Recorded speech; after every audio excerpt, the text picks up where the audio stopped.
Welcome, everybody, as River-City-Media presents its every Wednesday chaos that is called Reckless Speculation. I am your host, Randall, better known as QB1. Above me is the newest member of the Live Tour. He'd like to announce his full endorsement of the short-wearing, pants-wearing Live Tour, Brandon Chang. What's going on? When's the last time you actually had pants on during the day, Brandon? Actually, today I did. I wore pants to work today, so yeah, it's a little chilly in the mornings at 7 a.m. when you're meeting the guys in field. So pants and a jacket was appropriate, but I do like that aspect of the Live Tour with the shorts. Although I do not condone the Live Tour versus PGA. So let's just get that straight. But no, it's good to be back. I missed last two shows, unfortunately. Had some vacation issues going on and couldn't make it, but good to be back. Yeah, thanks for the last minute notice. I thought you were gone for one. It turned into two. I was like 50-50 to be here this week. That was the hurricane, stuff happens. So plan your vacations around River-City-Media. If you see a hurricane, you might want to rethink it. Okay, that's all. We dodged two while we were there, so I was pretty fortunate. That's a good job. The guy over that way, he wears pajama pants all day. If you hear the conversations that happen before we go on air, it's even better. So for y'all, please bring in Pajama Pants, Tom Sloan. Hello. Yes, I do work from home, which does not permit or allow me to have to wear jeans. So, are you the guy on the Skype call that can't stand up? No, I just raise my desk so you can't see. Okay. You can't see the nether regions, but yes, sometimes I roll out of bed and then just roll right into the office, and I'm ready to work. Here we go. Yeah, tough life. Real tough life on right now. Above him is the only blue jean wearing attorney in the greater Chattanooga area. I think he does have one pair of slacks. He will slack up on court day. But if you've just got a briefing, jeans only for the great Robbie Davis. Welcome aboard. Hey, I just don't want to. Brandon, don't feel bad. I practically missed last week's show also. Yeah, Robbie was only here in body. Nice. He was backstage. He was backstage at a Leonard Skinner concert. That's for sure. Hey, all those 12 weeks he was a grown up because of the situation. He made up for it. Yeah, it's gone. Yeah. Unleashed now. Unleashed, ready to go. Was that early rec spec days? Yeah. We're back to the basics. Love it. All right, guys, we got a lot to get through. Raj, I believe, has some family last text. We get that text gets so messy, you really don't know what anybody's saying. But I believe Raj had some family requirements. So let's move ahead. And the first subject off the tee tonight is, as predicted on this show, the Braves run down the Mets. Also read right before coming on the show, the Dodgers have won more games this year than any National League team since 1906. So we are set up for an epic baseball season. The guys who normally don't care about baseball, we kind of get them in the fold this time of year. But you got to start with the Braves win 100 games. The Dodgers win 110 games.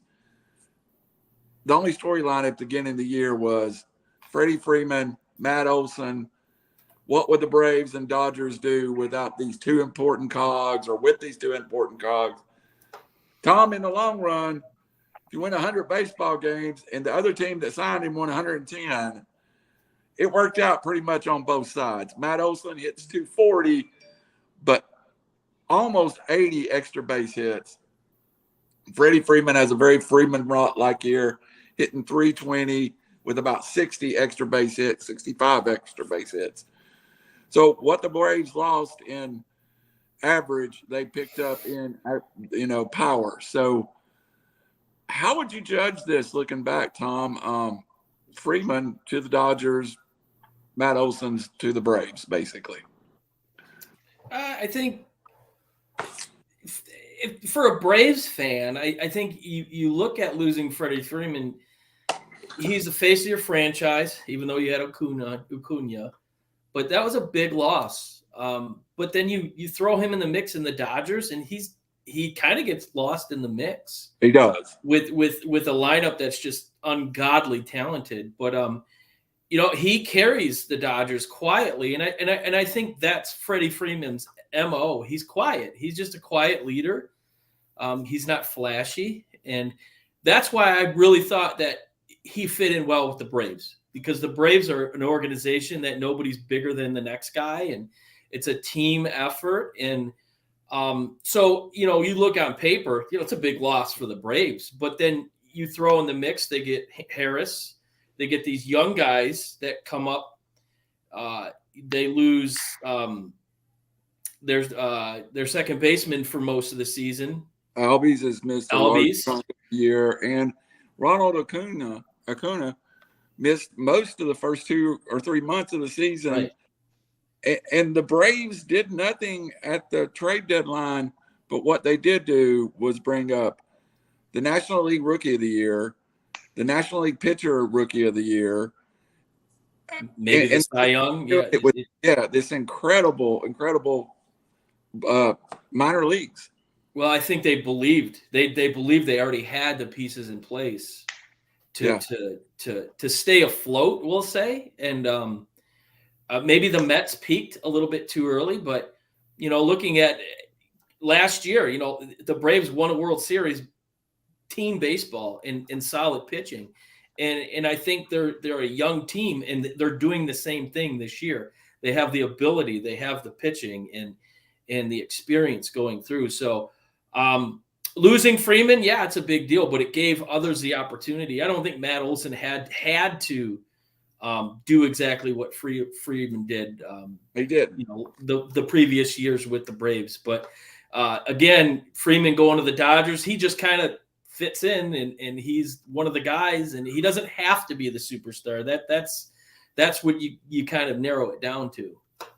Mookie Betts is maybe the best player in the major leagues, and Freddie's a piece more there than he is a leader. Robbie, early in the year we talked about the Braves, and you expressed some concerns about what the clubhouse would be like without Freddie Freeman. Now, and at the time, they were 11 and a half games out of first place. Started the year really rocky. Do you think there had to be some healing in that clubhouse? Some element of reorganizing the pieces in that team after Freddie left, and even with the front office that I remember you vividly felt like maybe some of the guys would feel like, hey, Freddie didn't get his money. How am I going to get his money, my money? Now, the Braves since then have paid a couple of players, but give the outsider perspective of where we're at then and where we're at now. Where we're at now. And that's a great point to go to, because this is why baseball plays 162 games, because these guys are with each other 6 out of 7 days a week. And while it can start off rocky, there was time to build chemistry. And so Absolutely. This is why I think the Braves did start out slow this year, and there was some distrust, and the management was able to extend some contracts, pay some players, and kind of get everyone on the same page.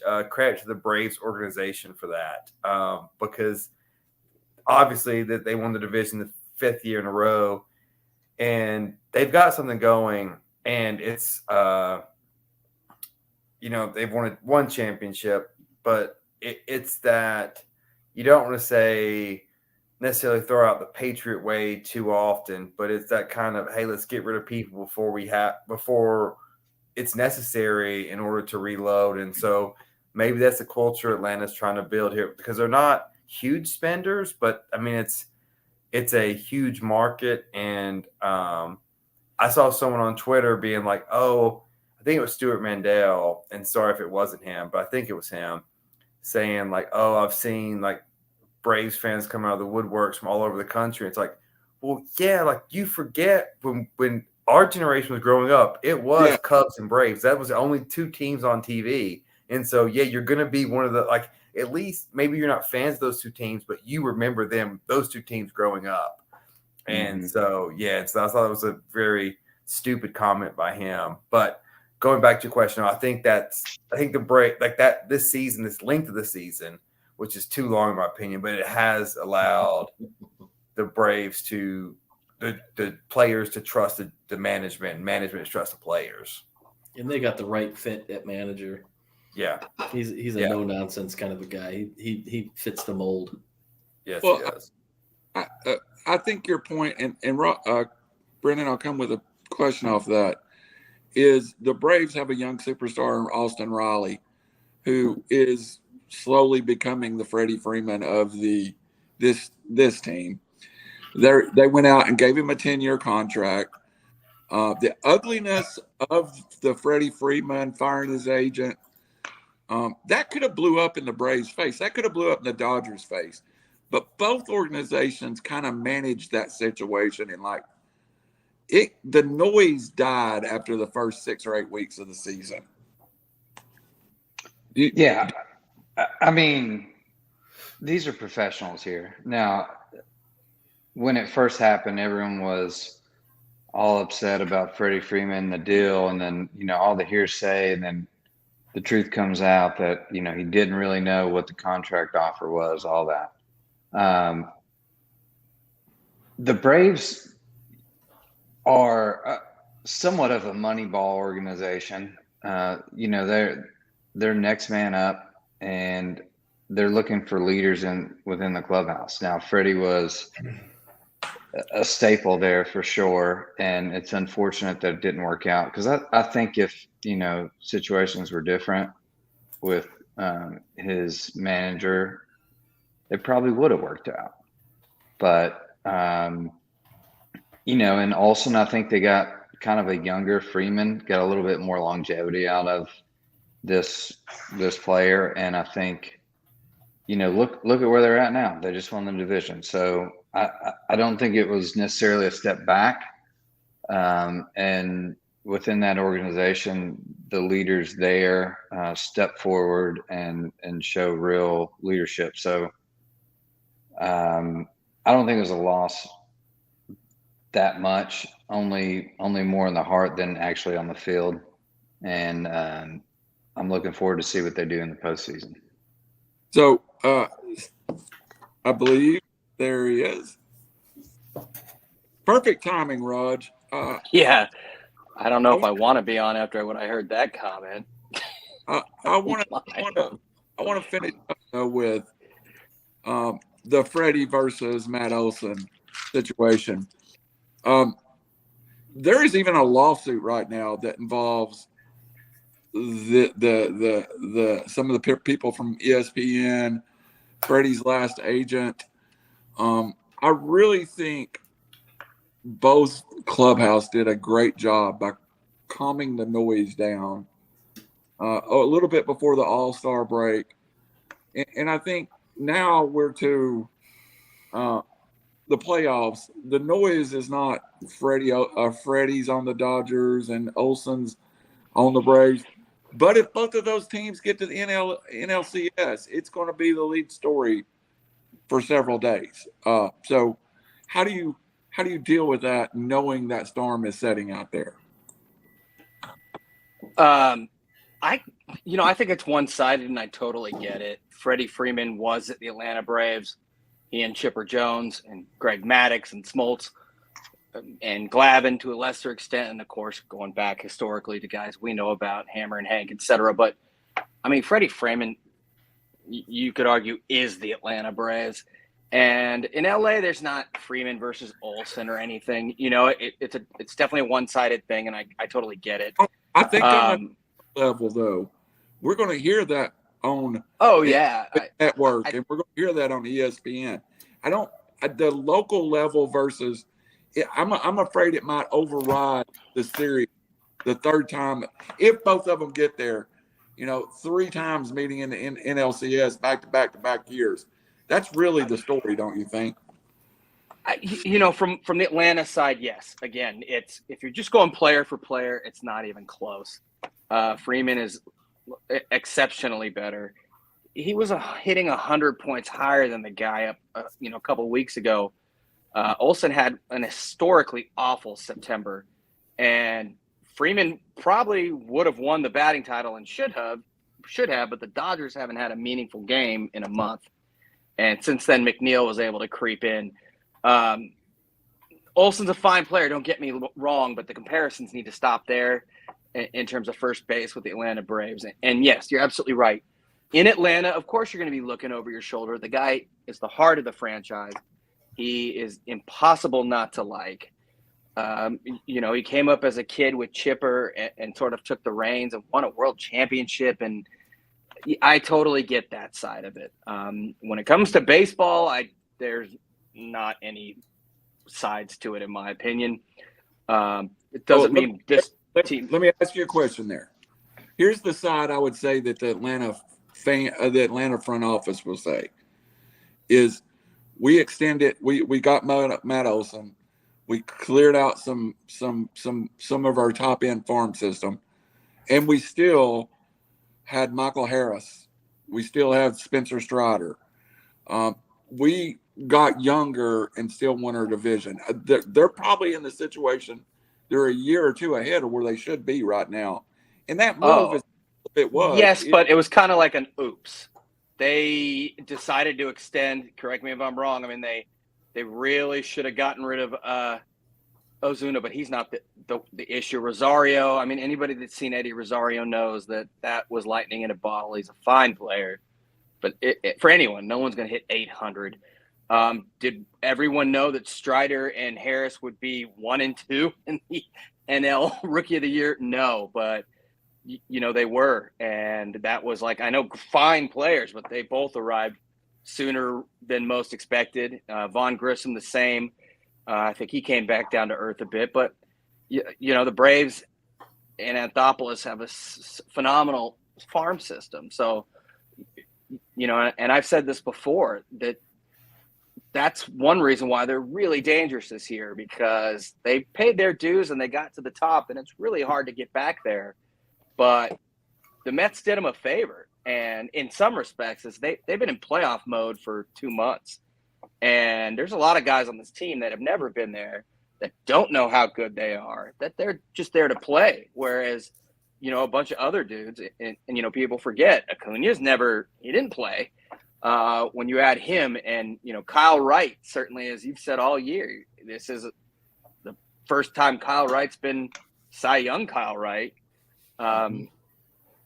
It's a different team, and ordinarily I'd say they'd be in trouble without Albies, and just coming off the ring and finally catching the Mets, who, I mean, you and I had said all year they were going to pass them at some point. But that young talent, I started somewhere, I don't know where I'm getting back to, but the young talent is so good and so excitable, and they are a different team in many respects. And yeah, I mean, I think overarching point, yeah, I mean, Riley Olsen's younger. He's a great defensive guy. He hits doubles. There's no comparison to Freddie Freeman. Very few people are comparable to Freddie Freeman. Yeah, he's a lot younger. And they had to do what they had to do. I don't think conspiracy. I don't think anything else. If he didn't want to resign right away, they both kind of kicked their feet in the dirt for a long time. And for all things considered, to lose the heart of your franchise, I think we have to look at things that way. And to still be damn good with just really, really good young, and like you said, they didn't sacrifice any of their talent. the young talent coming up, unlike San Diego and others. So, I think the Braves and Dodgers are on a collision course, not only for this year, but for years to come. And I don't see the threat in the Mets or other teams. You may see a mini version of this in the offseason, which is the handing over of the shortstop position from Dansby Swanson, if they can't re-sign him, to Vaughn Grissom, which I think would be if they're unable to sign Dansby, would be the logical progression of that position in that organization right now. Well, we have Trey Turner in the exact same boat. So, something very similar could be coming up because even though we love Trey and, I think he's going to take a paycheck and go elsewhere, especially if they win it. So I think it would be hilarious if we could sign Swanson. That would just be. He's going to be. I think he's leaving Atlanta for the money. All right. One last thing on baseball for long. And I know a couple of guys really aren't baseball guys, but we'll start and go around the clock, starting with Tom. Give me your storyline for the MLB playoffs this year. All right. For me, it's teams that weren't expected to get in and a team that hasn't been in over 20 years. The Cleveland Guardians, what they were able to do this year, a lot like Atlanta, 17 players making their MLB debut on their active roster. I mean, that's impressive. It goes to show you a lot like Atlanta, the farm system that they really built and took pride in. So that was unexpected. And then you go down and you look at what Seattle was able to do. They were in the trash heap in the AL West last year. They were a laughing stock. Would they get no hit 3 times last season? Yeah. And for them to come back and those fans, man, that scene when they clinched the postseason, that home run. I mean, it was like magic. And so good for those fans. It was awesome to see, and it's cool to see the Mariners back in the postseason. But I mean, it's you got young talent, and I think that's what's good for baseball. You have teams that no one gave them a chance, and here they are. They're on, they're in the postseason, and anything can happen. October always has tricks up its sleeves, so it'll be interesting to see. For me, personally, I'm really pushing for the Guardians because of my dad's love for them, and I would love to see them go deep, because that makes him happy. But that's my own biases. But they've been a fun team to watch. No one gave them a chance, and here they are. They ran away with the Central, so I'm kind of looking at them as a team to hold my head on. So, but yeah, I mean, it's fun, young talent. That's the storyline, I think. That is part of it. The king of Moneyball, the only person that ever tried to apply Moneyball to fantasy football, through 4 weeks. I know he said in the group chat that's the way he runs his fantasy team. But puts up all his money and then gets nothing out of it every year. So the irony, he's the antithesis of Moneyball there. I think the storyline for me is really the bottom right hand of the bracket, if I'm looking at it correctly, which is San Diego, New York, and LA. San Diego is very dangerous for their lineup, but can the Mets get past the Padres, and can that lineup, the pitching lineup, set up where it's DeGrom and Schwartz going? Can they get those 2 guys to pitch enough games to upset the Dodgers? And so that kind of how that's going to line up is kind of the storyline that I have. And then also I'm sad that Mariners, first time in the playoffs in 20-something, 30 years, and they don't get a home game. That sucks. Yeah. That's a great point. In the world of baseball, watch baseball every night. Of course, it's a great point. That's a great one. I mean, that's Moneyball at its finest, man. When you said that, oh my God, he's right. Brandon Jane, what have you got? And are you going to wait till the World Series to get in? He's going to be like just what he said. Yeah, obviously I don't watch a whole lot of baseball. No, I like my storyline right now I don't really have much, but I've got 2 picks for World Series here. Go ahead. So I really like Houston right now. Their bullpen's looking really good. Obviously, they're number 1 seed in the AL, so that's not a far stretch.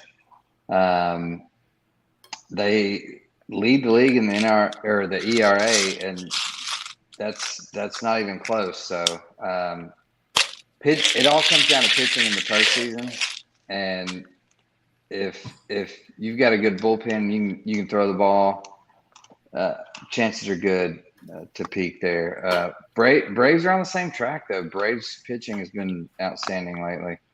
I think that's really what kind of catapulted them in the second half of the season after the All-Star break. But I still look at. I know it's kind of a long shot. The Mets, they did peak a little early, but the talent's there. I think if they get their bullpen together, they could make a run at this thing. So not really a huge storyline. But what about your boy from the Yankees breaking the new home run record in the AL and like all this talk? And is he the new record setter in the entire league ever? We'll get minus to that. PEDs.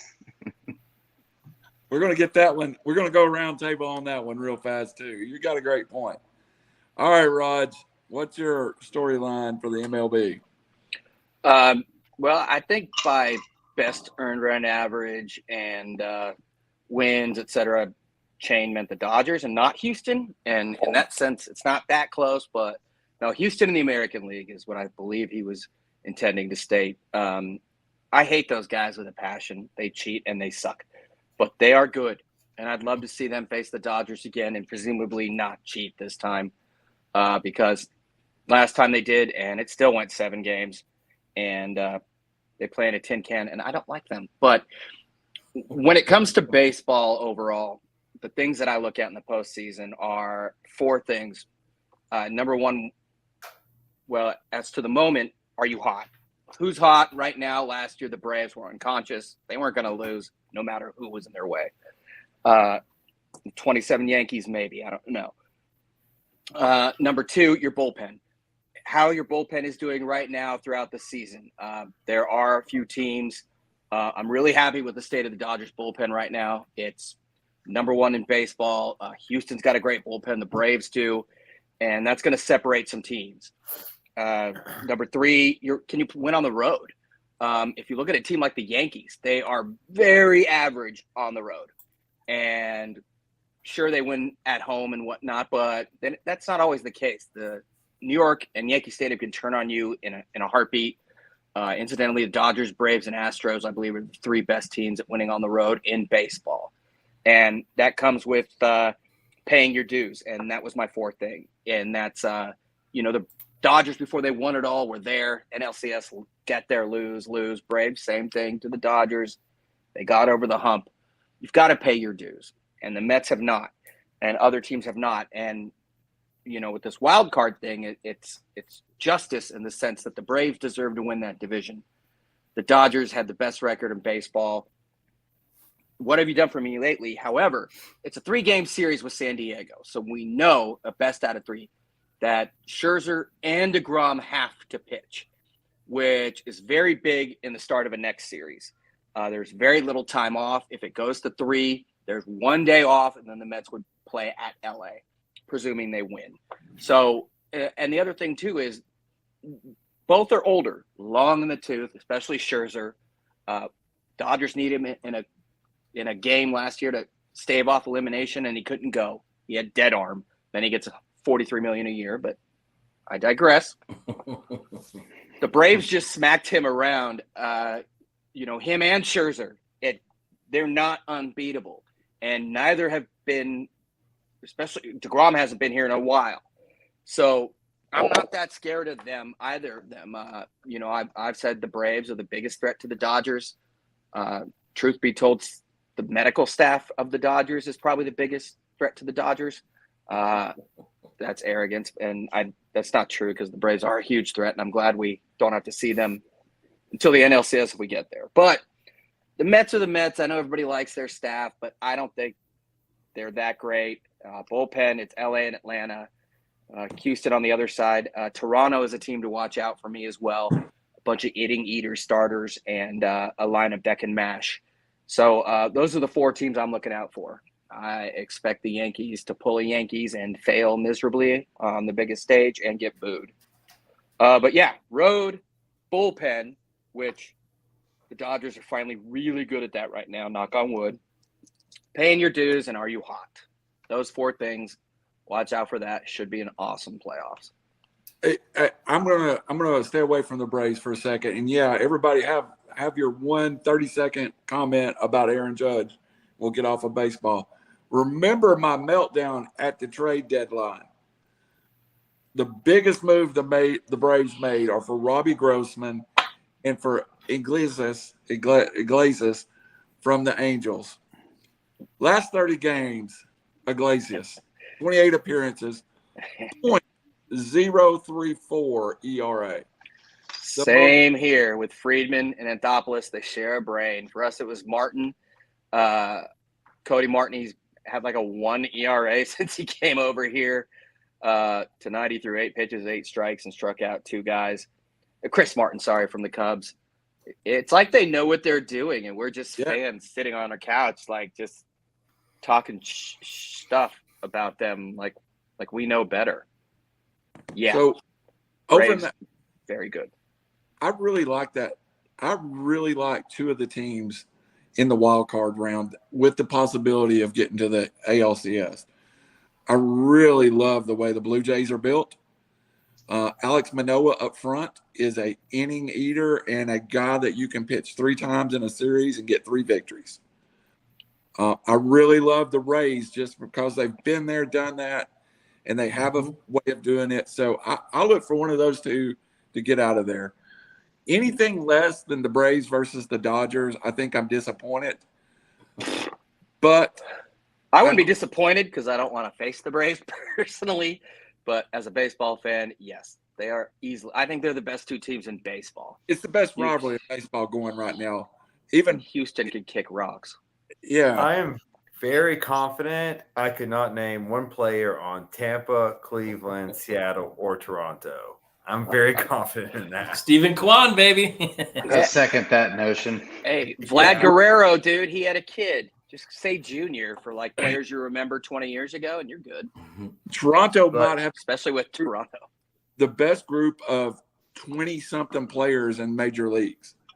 Even better, I think the Braves with Vlad Jr. and Manoah and even Dane Orgel's kid and Bichette kids and Biggio. I'm going to go out on a limb and I'm going to say that the Padres beat the Mets. That's my one getting out on the limb. The Padres over the Mets. I don't like the way the Mets are going into this series with their heads down. The Padres face everything bad that could happen to them. I really like the Padres to win that series. So 2 guys that have been there before, and Soto and Machado. Just one big swing. I really like Seattle's roster. I think they're going to beat the Blue Jays, so I'm going with the Mariners. Good call on the roster. You're talking about baseball, right? Or the, All right, the WNBA team? No, great call. San Diego can do it. Definitely. I'm going to give you my 2 upsets in the first round. I like the Blue Jays to get out, and I like San Diego to get out. So that's my 2. All right, guys, real quick. The whole nation is celebrating. Well, a majority of the nation is celebrating Aaron Judge as the new home run king. In your opinion, starting with Tom, going straight across, coming back to me, is Aaron Judge at 62 now the new home run king? In the American League, yeah. I mean, and you look at, Barry Bonds, who before he decided to inflate his head, was probably one of the best players in baseball. Unfortunately, he decided to do what he did, and that record will always be tarnished. But as far as, the fitting that he did it this year when I think the Yankees were trying to shortchange him. So he gets 62 and becomes the most sought after player in Major League Baseball, not named Shohei Ohtani. So yeah, it's fitting, that he is the AL home run king.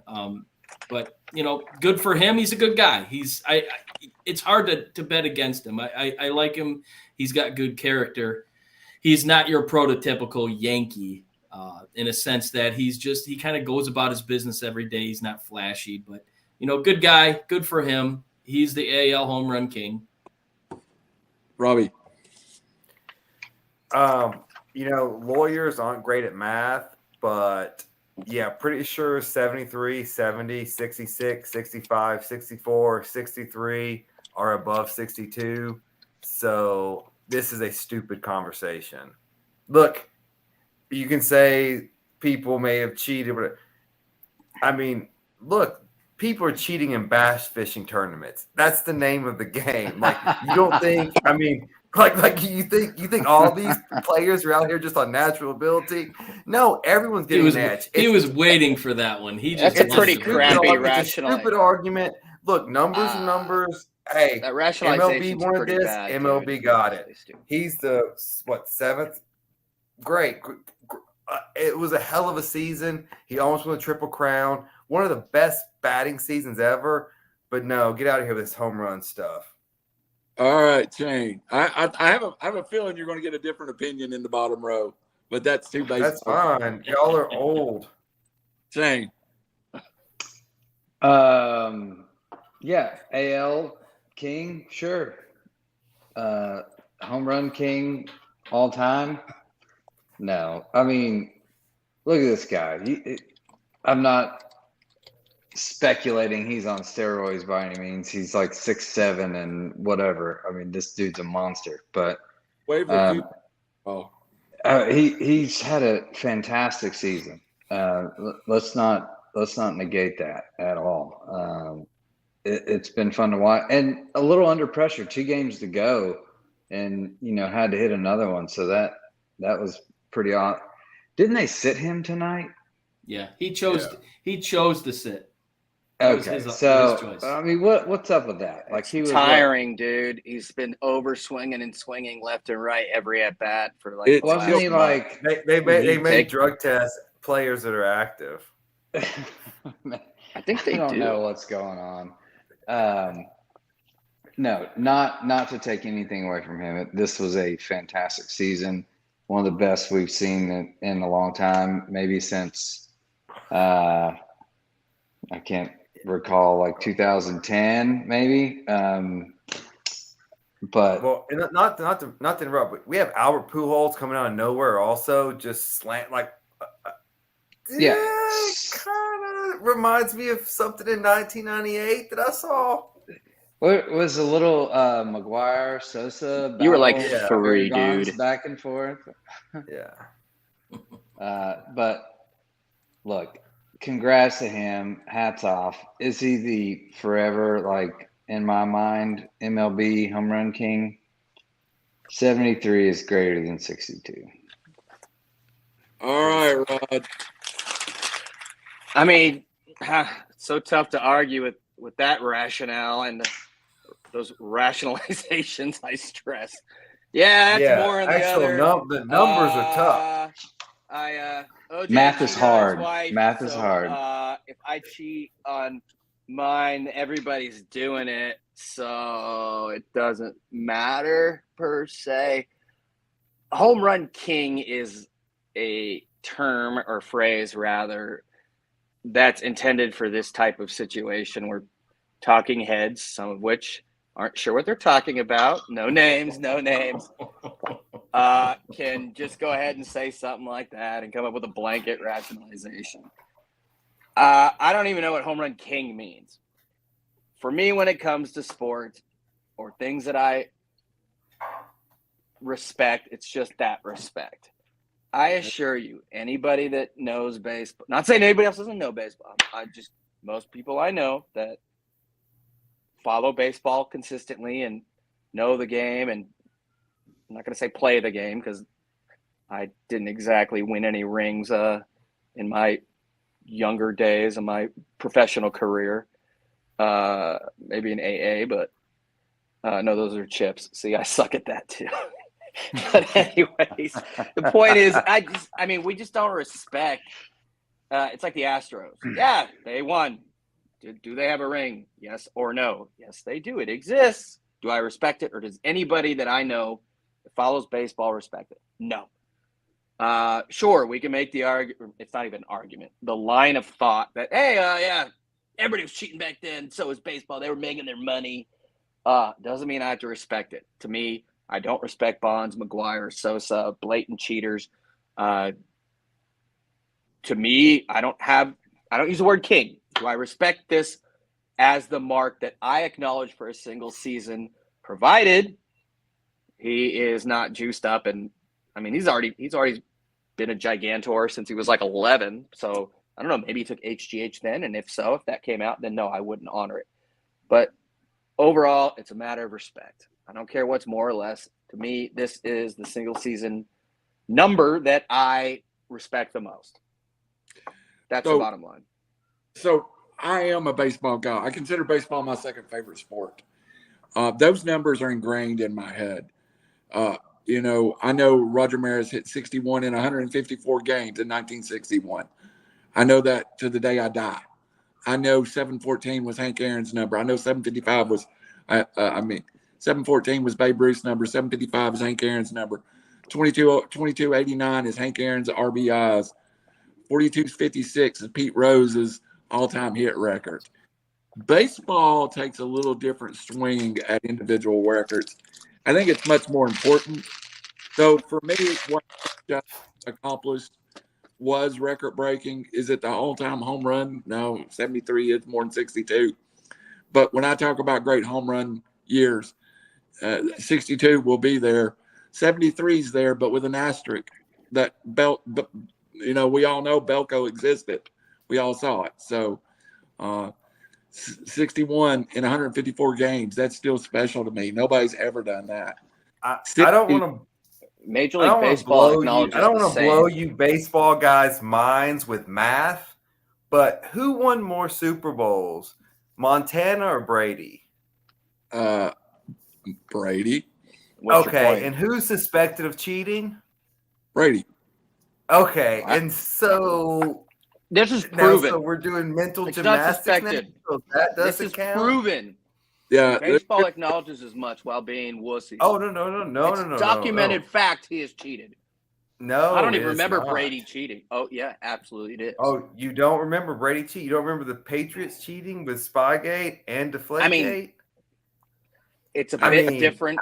They've got two gates. Two gates. Yeah, two gates is more than zero gates.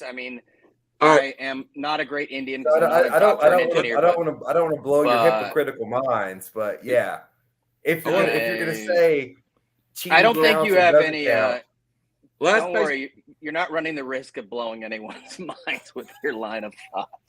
Last baseball state. I really think the most important record that doesn't get recognized is the 42-56. And for God's sake, put Pete Rose in the Hall of Fame. That's all I've got to say. Put Pete Rose. Baseball's filled with cheating. Like everyone cheats. Hall of Fame. Like the guy from San Diego. Everyone does it. Yeah, come on. Don't be all high and mighty. You don't it's ridiculous.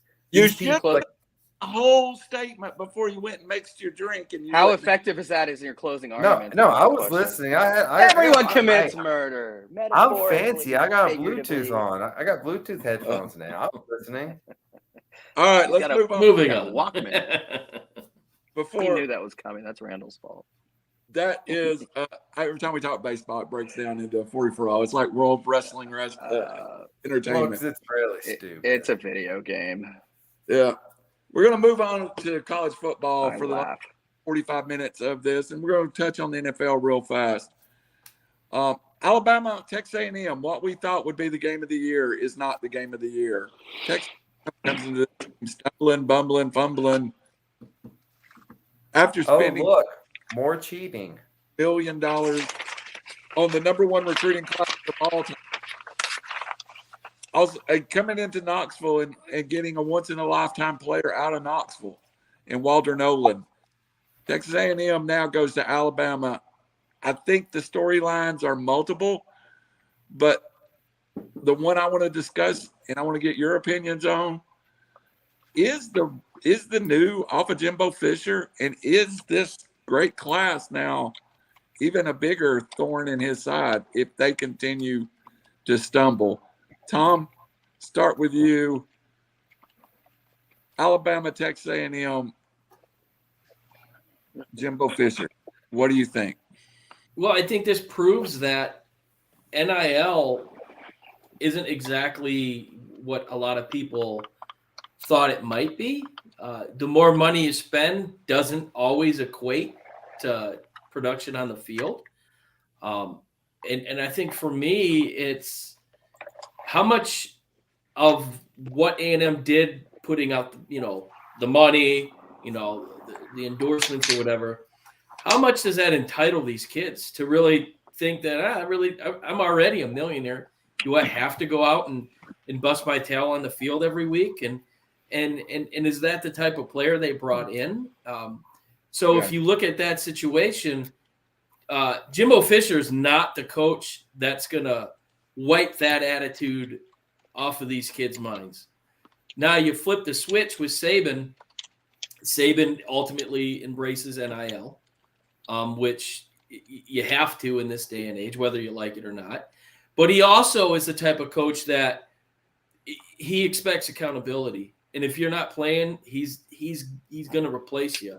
And there's a certain kind of fear maybe in some of these kids' eyes that you're playing for maybe one of the greatest football coaches to ever walk the sidelines in college football. So I think that's the big difference. You can bring in the same caliber kid, but I think Saban has a knack of getting more out of those. He can squeeze more talent out. And clearly Jimbo Fisher has been on the backside of his coaching career. What Texas A&M threw all that money at him, I think that was a huge mistake because he hasn't really proven much the last few years. So you look at this game, the point spread I think right now is at 24, and that's with Bama's backup, and I expect Alabama to hit that. Texas A&M's a joke. For whatever reason, they just have not gotten it together. Is it coaching? Maybe, but they're going to be embarrassed this weekend. And before the game or before the season, you looked at this date and said, oh yeah, this is going to be a big war. Plus the fact that no one's really talking about the little feud that they had in the off season. So, Saban's going to have a little extra juice in the tank for this one. All right, Robbie, handicap this. I think Tom's on the money. I don't think Texas A&M is 3 touchdowns within Alabama at this point. Yeah, a couple things to compare Jimbo to Saban's insult to Saban, like at any level. And the second thing, this is the main point. Look, whenever the spread offenses and this hurry up tempo started in college football, Nick Saban said in the press conference, is this what you want college football to be? If so, that's fine. But is this what you want it to be?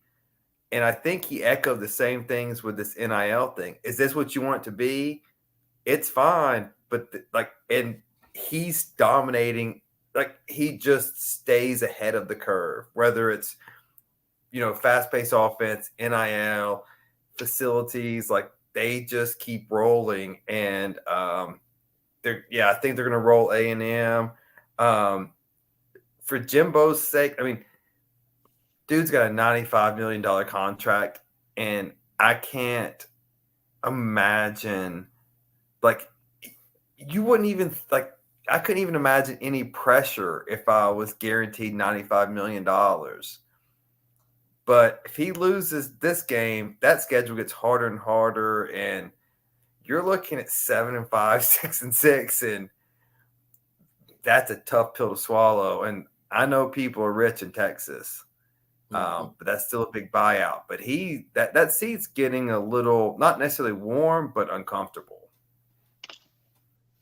All right, Brendan. I really think the forgotten storyline may reappear though as we get closer to game time. Go ahead. I mean, it's forgotten for a reason. Like A&M has done nothing, so I mean they're not in the spotlight. Like there's no reason to even talk about them. Obviously, this game reflects that with this point spread. I mean, it's not even close. Saban, again, like to Tom's point, he doesn't necessarily have to spend all that money on NIL recruits and get people over there. He can bring the best out of people and out of players, and I've always thought this whole 5-star, 3-star recruiting thing is a facade anyway. I mean, you get the person in the right system. It's just like NFL, anything else. You get them in the right system, right coaching. I mean, these kids are talented. They can flourish. So I don't see Bama not covering this game at -24.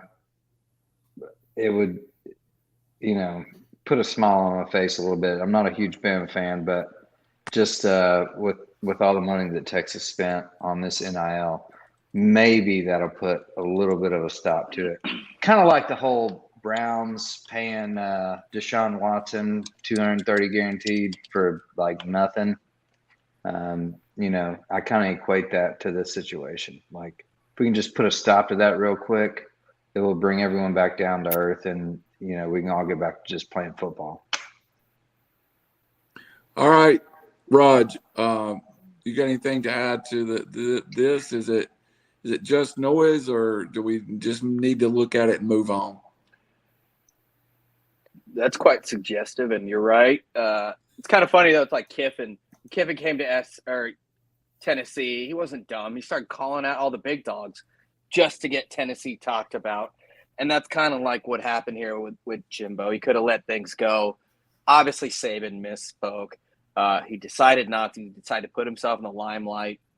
And it's kind of like Helton. When you look at Jimbo and the best players he's coached, none of them got better, it seems like, because of him. They seem to get better in spite of him. Guys like Jalen Ramsey, who were already destined to be top 5 picks. To bring this back to USC, when somebody was asking me, how did SC suck when they had Drake London, Talanoa Hufanga, who anybody knows football knows the Niners defense and saw Monday night, just a total ball hawk in the Palomalu mold. Pittman, Drake Jackson, you name it, Leonard Williams, and they still sucked. And that's Jimbo. These are guys that are going to be talented kids, regardless of him. He doesn't make anyone better, and he's about to find that out. The spread's 24. Coincidentally, the most points A&M has scored all year is 24 points. And I think they got 24 recruits, all of whom are about to transfer into the portal. Actually, I think they got like 18. I don't know. But whatever it is, that Jimbo is just kind of a douche, if I'm allowed to say that. And it's going to be a mass exodus there. And I always think of Randall. Could be worse. Could be Michigan State and Mel Tucker when it comes to money and contract. What a disaster that is. I'd be shocked. Can't get Randall started on that. That's like Robbie giving his theory and philosophy on cheating and why it's okay. I'm waiting on the day I can come on here and talk about Michigan State firing Mel Tucker. I will live for me too. Me too. We'll probably break that live. They probably did Deshaun like the Browns and gave him guaranteed money. But, yeah, I'd be shocked if Bama didn't cover this. I don't know how. Now, A&M's got horses, but when Alabama feels like playing, it's game over. All right, Rod, staying with you, then we'll come back around the other way. We're still not to the first BCS poll, which is at the end of the month. Have you saw anyone that's a mover that preseason you would not have in that top 6 teams that are really the contenders? Who who is making a presence there that you didn't expect? It's, being so close to Tennessee and knowing what they're capable of. Same with USC after the transfers. I'd be one of the few that wouldn't say either of those two. Clemson to me is a team that last year I thought they won 3 games. No, they won 10 games again. But I didn't expect them to get through their murderer's row, if you will, the way they did. And they're going to be deadly. We don't know that much about everyone else. Now that Michigan made the move to McCarthy, I think they're right there. They were a candidate for me to fall off. Oklahoma State, I don't really know how good they are. The rest of the teams, we're just looking at who they beat and by how much, which doesn't tell us anything. So to answer your question, I'm probably the wrong person, but I think the right answer for most would be USC and Tennessee and Penn State, but another team that, I asked you guys, wow, they won at Auburn. They looked good defense, or does Auburn just suck that much? And everyone told me Auburn just sucks that much. So I'm going to go with Clemson as the most surprising, which tells you a lot because they win 10 games every year. They just really, really started putting it on when they had to back against the wall, and that's always a hallmark of a damn good team. I like your picks. Jane, any love for Ole Miss in that group too? No. Raj stole my thunder a little bit on that. I like Clemson too, kind of surprising. This whole back and forth with Bama, Georgia, Ohio State, they've all had some bad games. Obviously, Bama's statistically the better team over the years, but it's funny to watch. You get a couple top-ranked teams that doesn't have a great showing necessarily, and if you're a top-ranked team like Bama or Georgia or even Ohio State, you don't slide too far. But it just goes to show a little bit. We're dealing with kids here, and a lot of these top-ranked teams they have most of their team left for the NFL. So they're coming back. They're, trying to recalibrate and so on and so forth. So I would just say, don't be so hard on some of the tough games that they even pull out a win. Like Georgia last week. In conference on the road. Don't be so hard on these teams because these kids are young. They're still kids, and they just haven't gelled so well yet. And I look forward to seeing this second half of the season and seeing what it really produces, because there's some really talented teams there in the top. And he said gelled real quick. Ole Miss is one of those teams, man. I mean, schedule's not that tough by SEC standards, but brand new quarterback, brand new tight end, brand new guys all over the place. And sure, they're 5-0. And if there's time for them to get a lot better. Sure. So the ceiling is pretty high with them. And Tennessee, I mean, look at the leaps and bounds they've made. I mean, they've been impressive as of late, and I'm really liking Hendon Hooker, the offensive scheme. Receivers are pretty good. Receivers are pretty good. Danny Brew. Secondary, not so much. Offensive line, I like. That's the only thing, is they got to be careful. And fortunately for them, they do run a fast-paced offense, maybe the fastest in the NCAA. But they got to put up points because they have some holes in the secondary, and there's some teams that can put up some points against them. So they got to stretch the field. They got to run it. That's why we'll get to some of the bet your nuts later, but that over looks pretty enticing. All right, Robbie, our buddy that does basketball projections would project the top 6 right now as Oklahoma State at 6, Michigan at 5, Clemson at 4, Alabama at 3, Ohio State at 2, and Georgia at 1. If the BCS was out today, What was it for? 4 was Clemson, Okay. 3 Alabama, 2 Ohio State, 1 Georgia. Glad it's not out today, but it's going to sort itself out. Is the bottom line there, and I have no issue with any of that. No issue with any of it. Well, so I'm looking not necessarily the BCS, but I'm looking at the playoff standpoint. I'm looking at the West Coast. Look, UCLA has Utah at home this weekend. If they can beat them, then it's pretty smooth sailing. USC has at Utah, which is going to be a tough game the next weekend. Utah is kind of going to determine the Pac-12 and who wins that conference.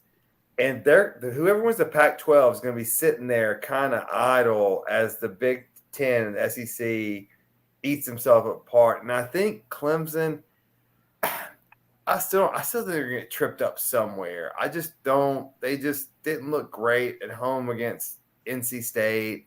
There's not a lot of good teams there, but whether it's Wake Forest, or they already beat Wake, maybe I don't know. Someone trips them up. Syracuse, but I don't know. I just think that it's going to be the Pac-12 and the ACC maybe sitting there, and then the Big Ten and SEC winners. But strength of schedule, man. I don't know if Clemson has enough to get in. Clemson looks. I mean, they're on an island, in my opinion. Yeah. I mean, they're going to be there if they win enough games. They're going to be there just because of their namesake and what kind of crowd they can draw. It's not going to be so. To combat that, like you said, Utah, UCLA, USC. One of those teams should be in over Clemson by. None of them are good enough to win it all, but they should be in there. They should be in. Yes. I'm a Pac-12 guy, and I look at the ACC, and I'm like, man, those guys' defenses suck. And I'm a Pac-12 guy. They're. It's not even close, man. This year, like Clemson shouldn't even. They're doing what they have to do. You can only play the games in front of you for now. Exactly. And they're doing that, and they've won a couple games. I thought Wake was going to beat them. It's like I didn't know their defense was so crappy. But yeah, you're right. I think there's definitely those top 4 teams are kind of next make tier, that and then argument for like Hawaii, for several years. You can play the games in front of you, but. Also, going to change next year, right? When is it? Yeah, 6 teams or whatever. Schedule harder games if you want to get in a big one. So, all right, Robbie, you go ahead and finish your point out, and we'll move on to Tom. I mean, I was pretty much done. I mean, the only thing is look, if Utah, USC, and UCLA beat themselves up, and you're not stuck, but if you have a Michigan, Ohio State, Alabama, and Georgia, and Clemson, watch out, because the committee's going to have your 4 best teams versus a conference champ who's played nobody. Good point. All right, Tom. The one I keep wanting to hear somebody, and we've kind of danced around it. I think the hot team is Penn State right now, but go ahead and give me your breakdown. Yeah, Penn State's played good football. It didn't start out so hot. Purdue, they squeaked by and they had a cupcake in Ohio and went to Auburn and dismantled Auburn. And I think they're a lot like Clemson. They're doing what they have to do. They're this past week they beat Northwestern 17-7, but it was a monsoon there in Happy Valley, so it's kind of hard to gauge, how good they are in that game. We're going to find out next week because they come here to Ann Arbor to play Michigan. So I think that's going to be a good test, like a good litmus test to see where exactly they're at. But, as far as the teams that have surprised, you can't help but not think Tennessee. Preseason, they weren't in the top 25. Even after week 1, they weren't in the top 25. And their offense has exploded. And they biggest game in Knoxville in years in Florida coming in. And they took care of business. And it was a little bit closer than I expected. But in USC, you put on paper right now, I don't know if there's too many teams in the country that can match up with them offensively. Defensively is where you draw the line. They haven't been horrible the last couple of weeks, but that's going to come into play later on in the season. You're really going to need that defense. Ohio State is looking like Ohio State again. And I don't think there's anybody in this group that would have thought differently. CJ Stroud is finding his groove, and those receivers are what they did to Wisconsin. Hell, they got the coach fired yesterday. But as far as the top 4 teams, I don't see any movement there. I agree, Clemson has they've done what they have to do, but looking at their schedule coming up, they go to Florida State, they go to Notre Dame, and as much as Notre Dame really, who knows what they are. I think we'll find out this week after they go up against BYU in the Bible Bumper Bowl. But then they go to Miami and they close out in South Carolina, so they've got a test on their hands. If they can come out, run the table, that, who knows? But for me, the team that has impressed me the most, it has to be Tennessee. I think you guys know that there's been probably some hype in the past few years, and they haven't lived up to it. They're living up to the hype. And is that their coach? I think 100% it's their coach. So it's exciting to watch. It's exciting to see your excitement, Robbie and Randall, to see, how fired up you guys are. And I've always said Michigan and Tennessee are kind of similar programs. When they're good, college football is good. And I think college football needs those 2 schools in particularly to do well for their success, because, when those schools are doing well, it's fun to be a college football fan. So right now, Tennessee's doing what they have to do. We're going to find out who they are here in a couple weeks. And, I think that'll be the test. There's going to be some teams that have played some big time schools, such Penn State, Michigan, next week. So in a couple weeks, we're going to get a really good indicator of who's the contenders and who's the pretenders. And I think looking at that top 10, who's outside that top 10, it's Utah. I think everyone gave up on Utah, and they're climbing their way right back into the mix of things. And who knows what comes out with them. So, but the Pac-12 has been, you look at UCLA doing what they're doing. USC's doing what they're doing. They're in Washington up until last week. So the Pac-12 has been a bit surprising. So I think what most people would think. I agree with you. The one team I do, it's kind of strange as a Tennessee fan. I'm excited, but I'm also very much living one game at a time. I mean, right now, I just want to win this week. And I don't even think about beating Alabama. The thing is, I want to be undefeated and playing Alabama on the national stage. Right. It's not like I'm already projecting Tennessee. Hey, we got a rough game at Baton Rouge. You don't go down there and get them freebie. So let's do a little pick 'em segment right now. Better than a night game, though. Things are kind of. That's what I was about to say. I think your game much better than 7:30. I think it changes 3 points if it's a night game. Yeah, absolutely. I've experienced Baton Rouge at night as a fan, so I've cockroach capital of the world. I've experienced corn dog capital of the world too. All right. We'll start with just give me quick answers, and we'll go through these 5 games and go around the horn. I already talked about Bama, Texas A&M. Let's talk about TCU and the shocking Kansas Jayhawks. Rod, quick take on that game. Oh, you got to love Kansas getting 7 at home against TCU, who we don't know how great they are. You know, you got Max Duggan, who had his chance, and OU's pretty blah. You got to love Daniels against that team. You know, if Gabriel doesn't get hurt, that's a much closer game. I'm all over Kansas. You know, even the money line, something that the odds have got to be pretty damn good. Jane. I agree. I got TCU at 6.5 point favorites, but regardless, 6.5, 7, whatever site you're on. I got them at 7 at the beginning of the week. I like Kansas still. They're 5-0. What's TCU's 4-0. I'm still going to take the blue over the purple on this one.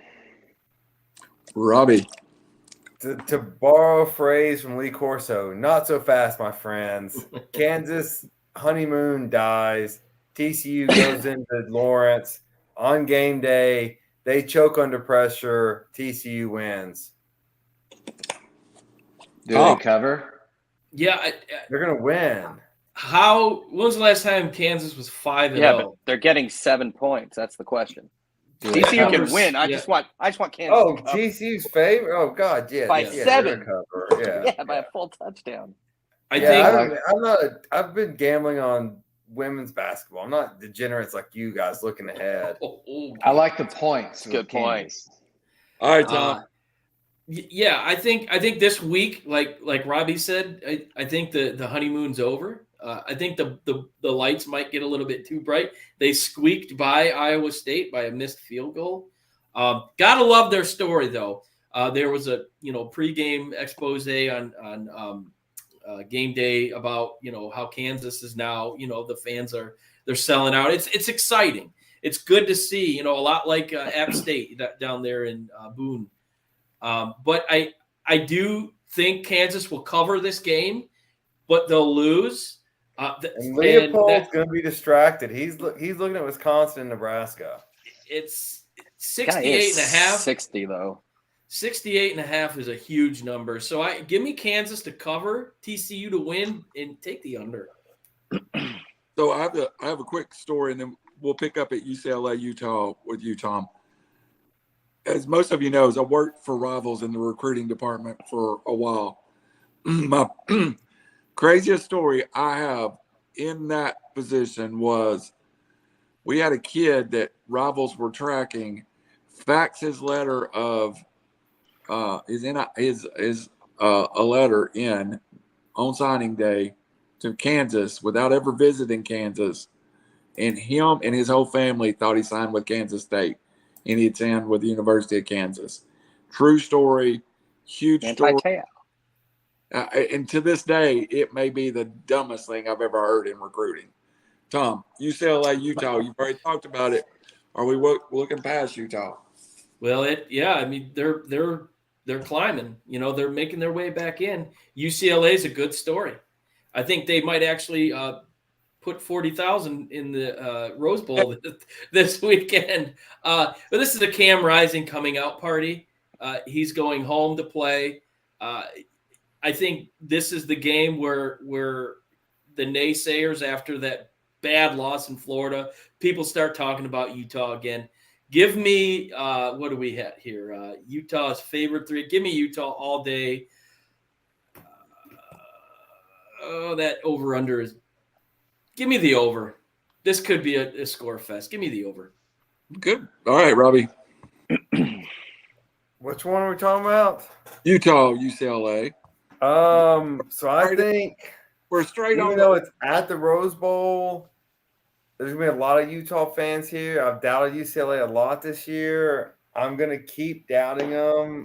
They're gonna lose. This is where a tougher, more physical team finally comes and beats them up. I agree. It's almost a pick 'em. Well, I guess Utah it was a pick 'em. Then Utah minus 3.5. So Vegas is on my side. I think it's gonna be bad. Brandon Jane. I've liked Utah from the beginning of the season. Unfortunate showing in Florida and Gainesville. I'm still liking Utah. Like I said, these are kids. They need a little time to gel. UCLA at the Rose Bowl. I mean, they might have 15,000 fans there. I don't think it's going to be heavily packed. It's not going to be a home field advantage for them by any means. Utah, and I do like the under here. I don't think UCLA is going to score that much. Under 64.5, and Utah. Utah covers 3.5. All right, Raj, I'll go ahead and give you first out on you do the Utah UCLA game and then follow up with BYU Notre Dame. Yeah, I agree with, unfortunately, everything that Robbie said. UCLA, I liked them last week. They were home dogs against a Washington team that had not left Seattle. That really, I wasn't a believer in. UCLA has, I always look at next level talent, and there's a lot of Sunday talent on UCLA. However, Utah is a much more physical team. They are kind of our Big Ten team, ironically enough, not going to the Big Ten. But, UCLA has got skill position talent with Bobo, Charbonnet, and DTR, but they're going to shut down Charbonnet because that's what they do. And I like Utah all day to win this one going away. I think by 10 or so, they're just a better football team. And they start slow, notoriously, and they did against Florida. If they played that game right now on a neutral field, I think it would be a drastically different result. And, another thing with Cam Rising and half that team, I believe Clark Phillips as well, the future first round or top 2 or 3 round DB from Utah, all LA kids that go to programs that, after LA schools passed them up, they get coached up, which is a crazy concept, and come back. And usually they just drop loads all over the Southern California teams. So Utah, big. Not big, but I'm saying by 10 to 20 points. All right, Notre Dame, BYU. I think BYU's been playing with fire quite a bit. I know we're throwing all kinds of religious metaphors out here and idioms and Bible bumpers and that type of things. But Notre Dame has woken up and their defense is strong on front seven. Lots of Sunday talent there as well. And I think that's games at home, and Notre Dame's turning the corner, and I think they win this game by about a touchdown as well. I think they're 3.5-point favorites. I'll take Notre Dame to cover as well. Very physical team. Hey, do you have anything other than, did you bring enough Tic Tac for everybody? I do have 2 large ones. What a deal, $4.99 each. We've been here. My bad. Do you have anything on North Carolina State and Florida State other than North Carolina State kills Florida State? No. I don't know the injury levels of what's his name, the kid from Buffalo. I can't think of his name right now. Or Trap. Yeah, if there are guys, I'm not an NC State believer either, and they've kind of survived in advance, but I do think they win this game, but you would think the spread would be more than 3, and it's not, and that's at home. So kind of tells you something, and I'm curious to see what Vegas does on Sunday or Saturday. Definitely on Sunday too. But I'm leaning FSU, but 3 is not enough for me to do anything with. But I do like ND and Utah. Same games. Notre Dame, BYU, FSU, North Carolina. Who? Me? Yes. Okay, so BYU, Notre Dame. It is Notre Dame is kind of it's the epitome of Manti Te'o. They've got a fake girlfriend right now, and they unfortunately can't find her, nor can they find a team that's worth a crap. If you cheated on a fake girlfriend, let's ask Robbie, the master of cheating, and he wrote the book. Is he still cheating? If everybody's cheating on their fake girlfriends? The world loves Hey, if I Notre cheated on a Dame. girlfriend and I had a baby, that baby still exists. It's just the way What the if- world works. What if it's a fake girlfriend and the It, baby hey, exists? the baby exists. Sorry. I saw the home runs, man. I saw them. All right, Shane, finish us up there. No, I'm just saying. Notre Dame to me is not a good team, and they're favored 3.5. I would take BYU. I don't like Notre Dame. I love Marcus Freeman as a player at OSU, but he's not. He's a player's guy, player's coach, but he's not a head coach in my opinion. At least at this point. Now maybe he can grow if they give him time, but yeah, there's no chance there for me. NC State. That's a tough one. That's almost a coin flip for me. I know they're favored by 3. It's at NC State, right? Yeah. Yeah. That's probably why they get the nod on the 3 points there. I probably like FSU in this one to win. And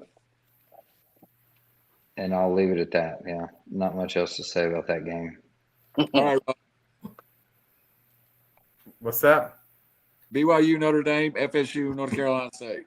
Yeah, Notre Dame's been trending the wrong direction. BYU are a bunch of adults. I don't trust Freeman as a coach. I like BYU, especially if it keeps trending. It started at 9.5. What? Notre Dame. Well, I guess it's moving in Notre Dame's favor, but What was 9.5? looks like Notre Dame was minus 9.5, now 3.5. What? That's not moving in their favor. I know, I messed that up. Why would it jump 6 points? Did somebody die? I don't know these answers. I'm just looking at a screen. Notre Dame's team. You need new screen. But I still like BYU. Like I like BYU money line. I think they're going to be better. I The love other it. NC State. I like NC State. I think they're a solid team. I mean, they're an ACC team. They're not great. They're not terrible, but roll the dice with them. This is not a bet your nuts segment though. I'm not putting any money on these teams. I'm just saying, for the sake of argument, that's what I think. All right, Tom. Well, the irony in the said bowl game, I won't repeat, is that this game is being played in, of all places, Sin City. Oh, it is? Yeah, they're playing it at the Death Star there at the Allegiant Stadium. Yeah, so my good buddy Bill Wirtz will be in attendance. He's flying out I did not know. Friday morning going to that game. He's a Notre Dame grad. Shout out to Bill. Not a lot of offense coming out of this game. This is 2 good defensive squads. You like what BYU was able to do to Oregon a few weeks ago. That I think offensively they got opportunities because of all the defensive stops they made. And then you flip back, you see Notre Dame, if they can play the type of defense they did in the first probably 3.5 quarters against Ohio State, that could be good. It could be a good outcome for them. I think this game comes down to Drew Pine and Michael Meyer. Drew Pine should have been the starter, in my opinion, from week 1 in Notre Dame. Not really sure why that wasn't the case, but he played well last week. I'd like Notre Dame here. I think that number is probably where it needs to be. I can see this being a field goal game coming down to last possession. But yeah, and 51.5 is way too high in my opinion. But I do like Notre Dame to win. Squeak it out. NC State and Florida State. I think NC State showed everyone who they were last week. They were very uninspired, we'll say. Florida State, we're not sure who they are. I do think NC State wins because it's a home game for them. I think they have a better quarterback. So give me NC State to come out with a win Saturday night against the Seminoles. All right, one more game we're going to cover, and I'm going to get involved in this one, just simply because It's the VOLS Vols. That was going to be my question. This is what currently Ticketmaster shows for 2 seats in my section for Alabama, Tennessee. These seats are about 15 spots away, and by far they're not the most expensive tickets listed on Ticketmaster at this point. If Tennessee and Alabama come through this weekend undefeated, you might see the single most expensive ticket in Tennessee football history. I've heard talk of $3,000 for 2 lower level seats. It's became. I'm not going to pick. To be honest with you, I fear this game more than any game we've played so far. I hate. I've been to Baton Rouge 3 times, and it's the hardest environment I've ever played in. I've seen a team play in. Night, day, whenever. It's loud. It's rowdy. So I'm not going to make a pick. I'm just going to say I hope Tennessee's prepared to go on the road and face the juggernaut that LSU is going to come to play. No doubt. No doubt. And this game is one that I think could end up being a nip-tuck game, or I think either side is capable of blowing the other side out. So we'll see. Tom, what do you got? Tennessee, LSU at Baton Rouge. Well, Tennessee coming off a bye week, which I think helps them. I think it helped them kind of concentrate more on this game instead of looking ahead. Like I said earlier, I think their coach is the right fit. I think they're doing what they have to do because of their coaching. And let's not face it, everyone knows I'm not a fan of Cajun Kelly at all. I think he's a huge big game disappointment. Although they have turned it around, he's turned the season around a little bit. So we talked about it earlier. This game being essentially is an 11 a.m. kick in Baton Rouge. I think that benefits Tennessee big time because that crowd in Baton Rouge at night, I mean, they get amplified. So definitely, I think Tennessee comes out. That number, it tells me that it's going to be close. And I can see it maybe moving up a little bit as the game time starts. Tennessee's going to win by a touchdown. It could be close for 3 quarters, but I believe in Hendon Hooker. I think they've got a dynamic offense, and you're gonna see it, and it's gonna set up an absolute monster of a matchup the following week. So give me Tennessee. Robbie Davis. Yeah, so I think I talked about this maybe last week, the week before. Being there live, the Florida game was the first time, because I don't have Randall Cunningham seats. I have huge upper deck seats. So I'm up above. I'm not lower level behind the goalpost. So you can look down into the stadium and you realize how wide the splits are and how much space just they naturally create. And that's not something you can prepare for easily, and that's just kind of the way Heupel's offense works. And Kelly made an odd comment to one day this week that because they go so quick they don't motion. Well, that's not true necessarily, but they motion outward and to flank you. I think this is Heupel's moment, and if he wins this game, regardless of what happens with Alabama and Georgia, this is a huge win. Yes, it's going down to LSU. It's always tough. Brian Kelly's a good coach. Don't necessarily he's a great coach, but a really good coach. Oh, you might. Yeah, and then so it's still in LSU and it's still an away game in the SEC, but we're favored, and I think we can pull this one out. Not confident, but I think. All right, Brendan Chang. Brandon? I'm thinking here. No, it's you cannot come to my house and beat my family. That's all I can think of is Brian Kelly and his Fraud. Fraud accent. Go back to Notre Dame. Like this guy, he's a pretty decent coach, I guess. But that just turned me off. I mean, be real. Like I get the empathy somewhat, but to change your entire statue and stand in front of somebody. Anyway, enough said on that. I like Tennessee in this a lot. I think it's at least a touchdown game, maybe even 10 points.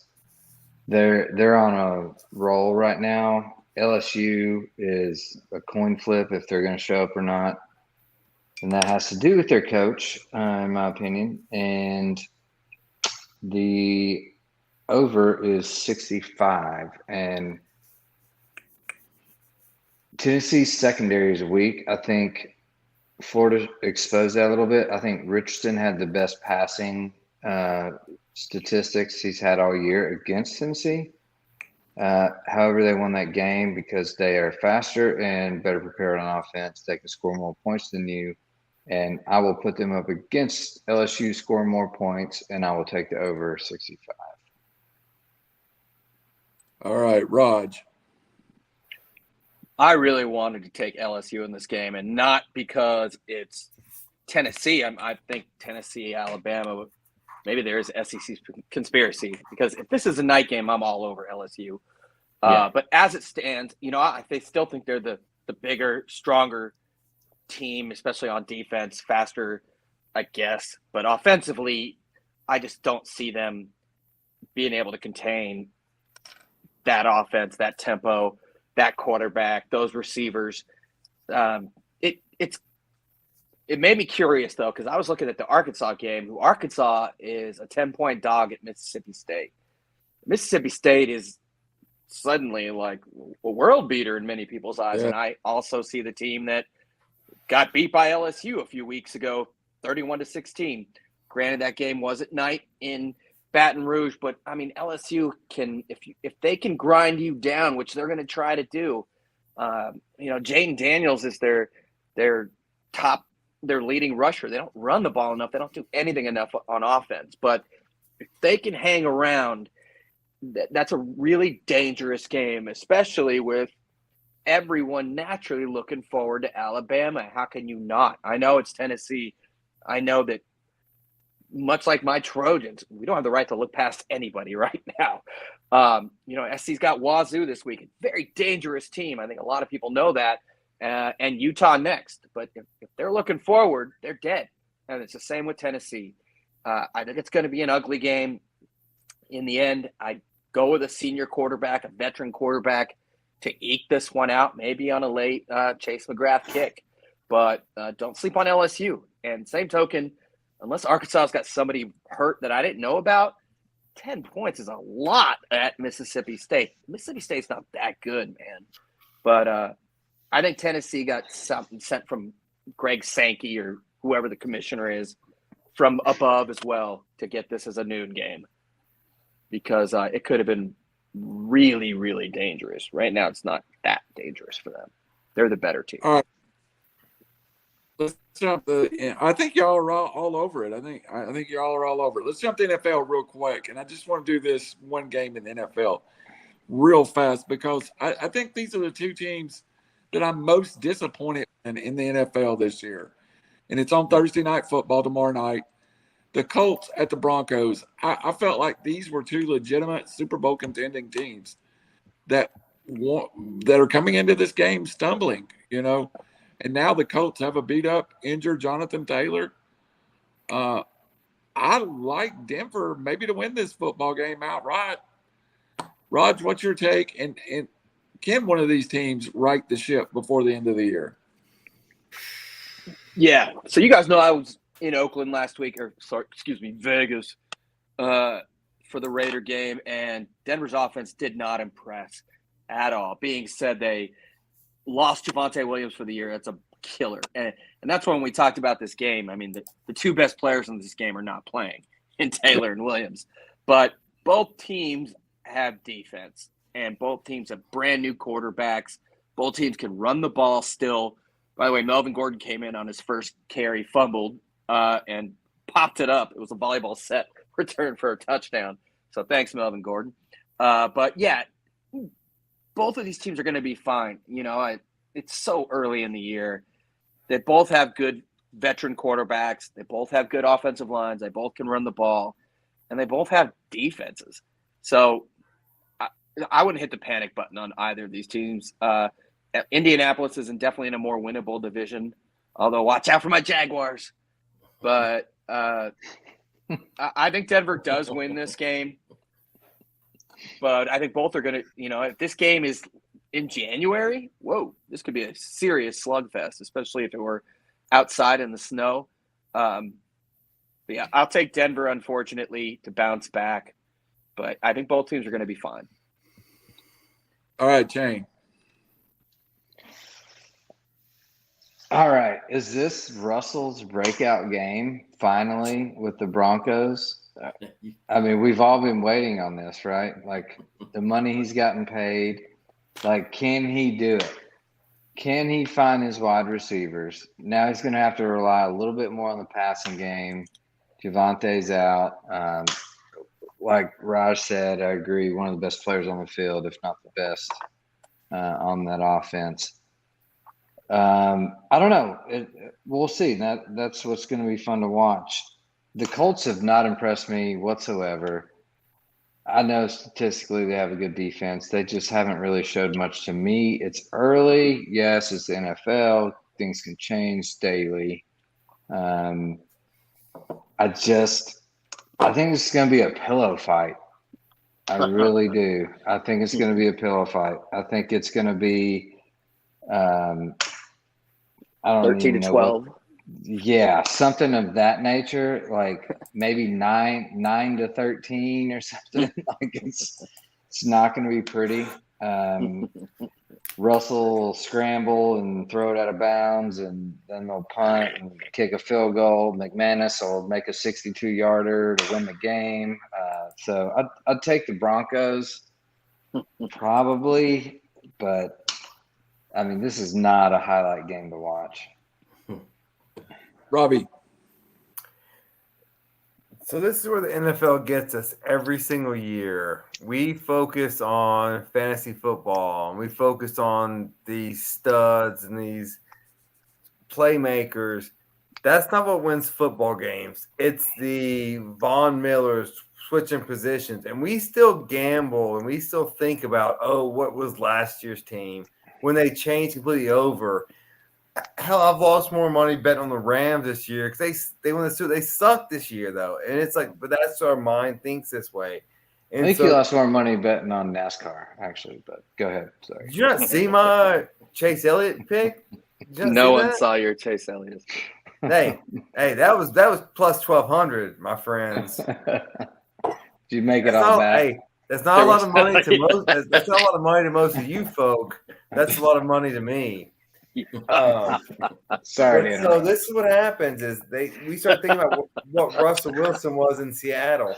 No, this game's going to be complete garbage. Both these teams suck.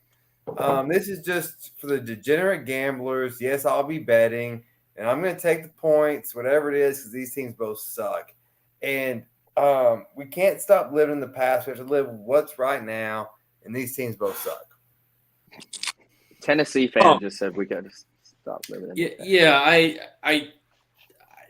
I agree with Robbie. These are very underwhelming. Tom saw my NASCAR pick. He saw it. Yeah. My pick finished second, so I know.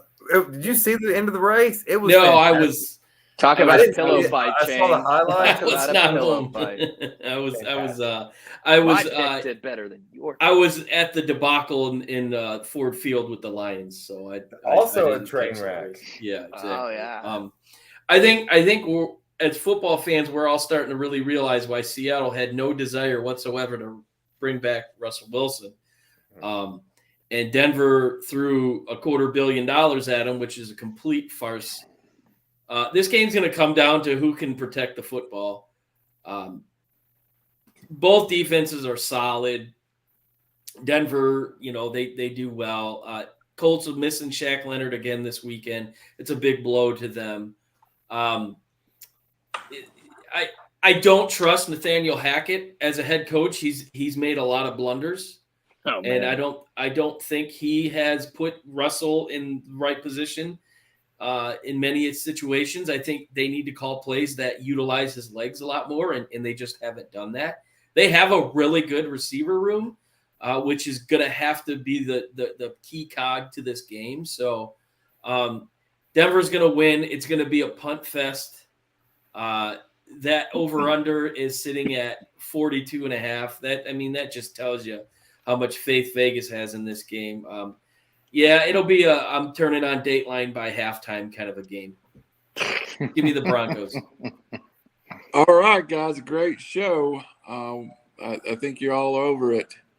Again, somebody texted me and asked me what those tickets were. They're $2,200 for 2 seats in section L behind the goalpost. $2,200, and there's some more expensive than that, but I don't think they're selling right now. To be honest with you, I think everybody has their dream price out there. But let LSU beat Alabama, and I'll guarantee you $2,000 tickets will be selling. Not a lot of people saving for Harvard in the area. People are going to be spending whatever they can on this game. Hey, my kid's going to be a rock star. We're not worried about Harvard. All right. Yeah. Exception there. I'm just saying. Yeah. Let's start with Bet Your Nuts going. I'm going to start. I have one. I've thought about it a couple of times this week. And it's a long shot. It's a NASCAR-like underdog. And I found the best odds. And I'm not betting on NASCAR. It's going to be on Major League Baseball. I'm going to take plus 600 on the Toronto Blue Jays to win the AL pennant. Plus 600 on the Toronto Blue Jays to win the AL pennant.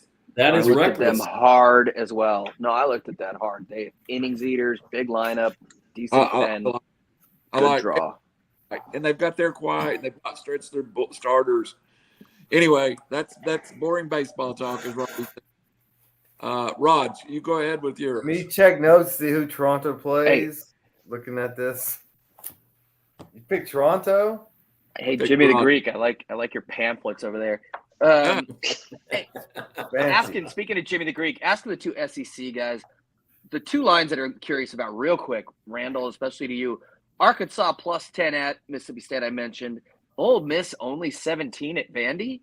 I know Vandy's got a quarterback, but those lines, am I crazy, or are those both, one seemed kind of low and the other seemed kind of high? I've been Googling the Arkansas line since you mentioned it because I can't figure out why it's there. The only reason I thought it would be there if KJ Jefferson wasn't playing, and I can't anything. Is somebody there. hurt? Anybody? I do think, and I'll give you this too. I think Ole Miss is legitimately. I know there's a lot of talk about who's number 3 in the SEC, Tennessee, Kentucky, other teams in the mix. I think Ole Miss is legitimately 3. I'm shocked by that line too. Yeah, that's weird. I am gonna go with. There's a lot of college games we nailed. I won't steal any more thunder, but we talked about 2 of them, 3 of them actually, and we were all on the same page there. So I'm going to jump and go to the NFL and take the Eagles -5 at Arizona. Defense. That was my other one. That was something weird's going. Well, then if you liked Utah, Kansas, and Notre Dame, then I guess we're really. I do like Notre Dame. But yeah, I defense is what I'm going to go with, and that's why I like Utah, and that's definitely why I like the Eagles. Brandon and Shane. Oh man, I've got 2. I'm a coin flip on. I touched on both of these. One more recently. Can I give a little 2? One college, one NFL. Yeah, absolutely. One college. Vols LSU over 65. I love that line. I think it's going to be a shootout there. And the second one is the pillow fight between the Colts and the Broncos under 42. That's a no-brainer. You can even parlay those if you want and make a little extra money. But bet your nuts on those two because it's not losing. Nice. Robbie, Dave. Yeah, so NFL has a less than stellar window this weekend. It's still NFL, but if you want to make money with me, stay with me.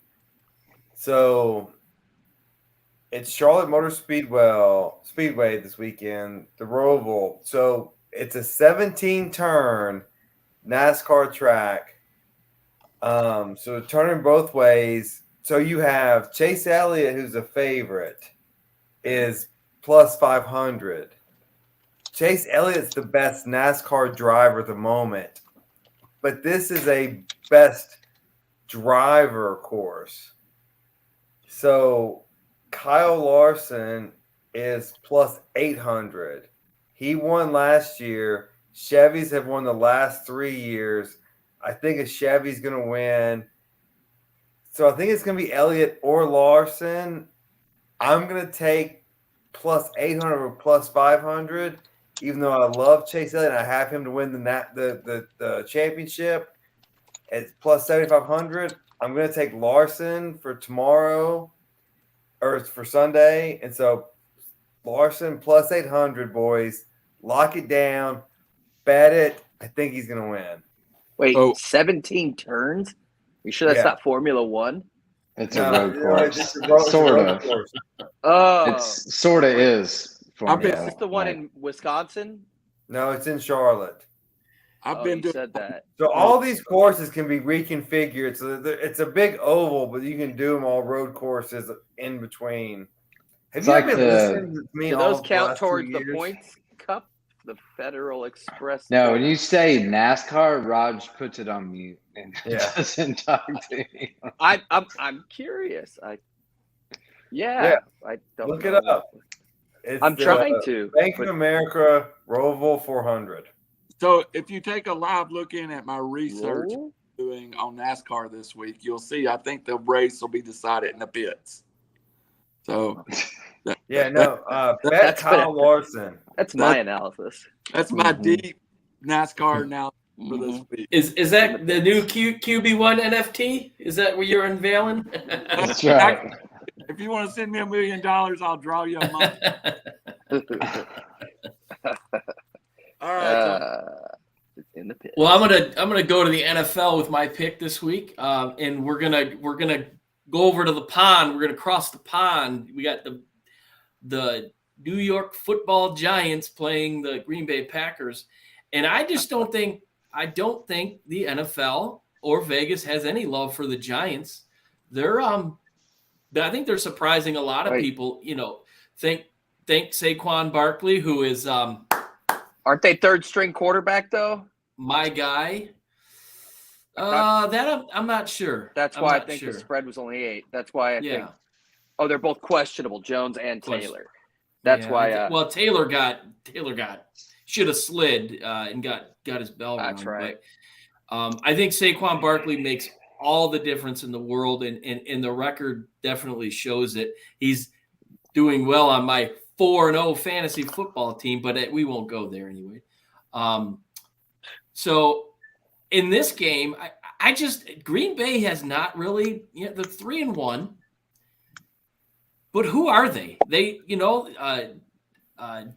Dobbs drops a potential game-winning touchdown in the fourth quarter. They ultimately win the game against a backup in Zappy and New England's quarterback. So at home, that was tough. So that spread's 8. I don't like it. Give me the Giants to cover. Green Bay's going to win, but give me Giants to cover and the over, which right now is at 40.5. Give me the over on that one. And I had a bonus bet your nut, which I picked Kyle Larson plus 800 to win that race as well, for the exact same reason that Robbie did. But now we're talking. So give me the Giants to cover, Green Bay to lose, over 40.5. That I scares like me that one a lot. that you both are thinking alike. So that really, really scares me. All right, guys, final segment of the night. Final words. I would ask, I got something special to cover, so I'm going to go last tonight. But go ahead, Raj. Let's bring it home tonight. Just baseball, man. I feel, as they say in the South, blessed to have grown up going to games and being around a team and, definitely paying our dues. And there's nothing like the baseball playoffs. If you have a team, just doesn't you have to be from there or any of that crap. I don't even know where I was going with that. It's always been a part of me, and the playoffs are just next level. Every pitch matters. In the stadiums, the energy is like none other. It's just an amazing time of year, and I'm really excited for it. And I really hope after winning 111 games that we don't F it up like I fear we will. We mean the Dodgers, because suddenly I'm an owner or a player. But, yeah, man, get into it, because the baseball playoffs are awesome. And this year with the new schedule, it's going to be pretty, pretty sweet. So I know Randall's excited. Everybody else, man, Starts at just give noon it on Friday. yeah, exactly. It's like NASCAR. I imagine I need to give it a chance, because you give the baseball playoffs a chance and you're hooked. It's game over. I'm doing the Robbie Davis on Friday. I am working from home. So It's great, man. Great time of year. Brandon Jane. Final thoughts? Is that what we're doing right now? Yes. I'll have what he's Sorry. having. I was listening to Raj. I was so mesmerized. Like, playoffs start Friday. I was trying to think what I'm doing on Friday. I'm like, because I do love playoff baseball. Brandon I don't watch a whole lot of baseball during the season, but I do start to watch it, during playoffs. And Exactly. It's like, bam, playoffs. No, it is. And Right everything away, comes it's down happening. to every pitch and every swing, and it just gets more and more interesting. It's not like a Tuesday game at 1:00, when you catch it on your lunch break. So it's different. So no, that's where I was focused at. I was just confirming this is what the segment was. So final thoughts on that.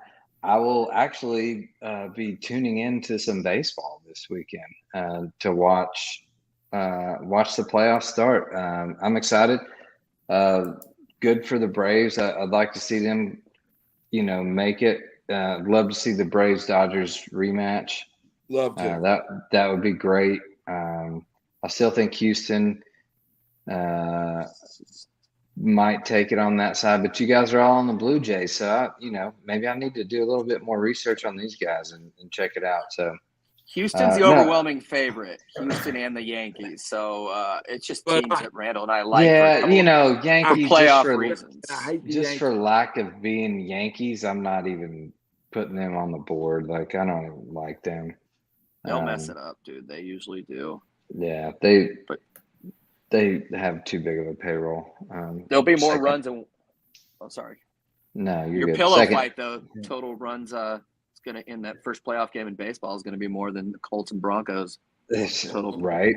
That's what I'm saying. So no. Final thoughts is I am not an avid baseball fan. I am a Cubs fan, quasi. I watch it occasionally, but like I said, I don't catch the Tuesday game at 1:00 in the afternoon on the regular season, but I will tune in to the playoffs, and I am looking forward to playoff baseball. Robert Davis. Yeah, final thoughts are very simple. It's a message for NASCAR and for baseball. For the umpteenth time, last week.